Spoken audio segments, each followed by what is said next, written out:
Banyak orang yang bilang, wah pengen deh romantis kayak ayah sama ibu. Kayaknya nggak pernah berantem ya.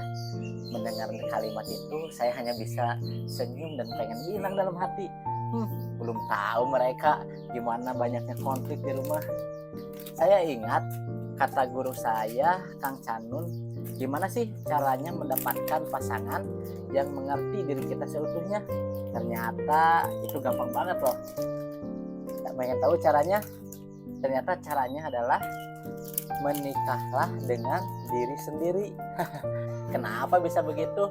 Karena suami dan istri itu beda kepala, beda kebiasaan, beda tingkah laku, beda pola pikir, dan beda juga pola asuhnya. Semua bersatu dalam satu wadah yang dinamakan pernikahan. Bagaimana fondasi konfliknya? Tinggi apa tinggi banget? Wah, pasti bisa dibayangkan kan? Maka pernikahan harmonis bukanlah pernikahan yang tidak ada konflik sama sekali. Pernikahan harmonis adalah pernikahan yang memiliki konflik, namun suami dan istri mampu memanage perbedaan yang ada, sekaligus mampu menyalakan api asmara di antara mereka. Seperti buku ini nih. Buku ini yang ditulis oleh Kang Canun dan Fufu Elmar, ternyata ada 5 fase pernikahan yang perlu kita ketahui. Yang pertama adalah fase euforia, fase di mana dialami banyak orang ketika baru saja menikah.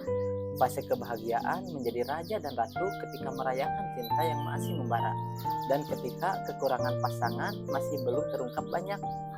Yang kedua, fase pain, fase ketika setelah berbulan-bulan hidup bersamanya dan ekspektasi kita terhadap pasangan justru menipu diri kita.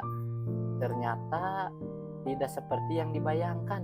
Beberapa pasutri ada yang memilih menyerah di fase ini, namun cukup banyak juga yang menyikapi fase ini dengan baik. Yang ketiga adalah fase struggle.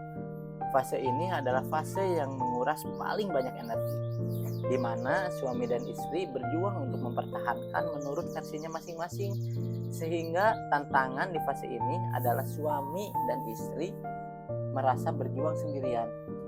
Yang keempat, fase survive.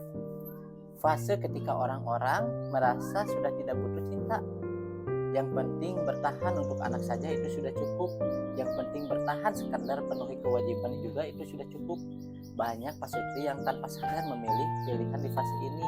Bahkan dijalaninya sampai 15, 20, 30 tahun pernikahannya. Meskipun hati kecilnya merasa rindu. Fase kelima adalah fase blessing. Di fase ini, baik suami atau istri sudah mampu menerima banyak pernikahan bukan hanya perkara bahagia, namun juga ada dukanya. Bagi pasutri di fase ini, seluruh episode kehidupan dijadikan sebagai rasa syukur kepada Allah Subhanahu wa Ta'ala. Dan pahit manis hidup, naik turun hidup, semua dijadikan berkah dan menjadi sarana untuk lebih dekat dengan Allah Subhanahu wa Ta'ala, sehingga membawa satu tekad, yaitu merawat cinta sampai jannah. Saya banyak belajar banget dari buku ini. Saya sarankan teman-teman juga baca dan belajar dari buku ini ya. Untuk informasi bukunya boleh cek di kolom deskripsi bawah ya. Kalau video ini bermanfaat, jangan lupa share, subscribe, dan like.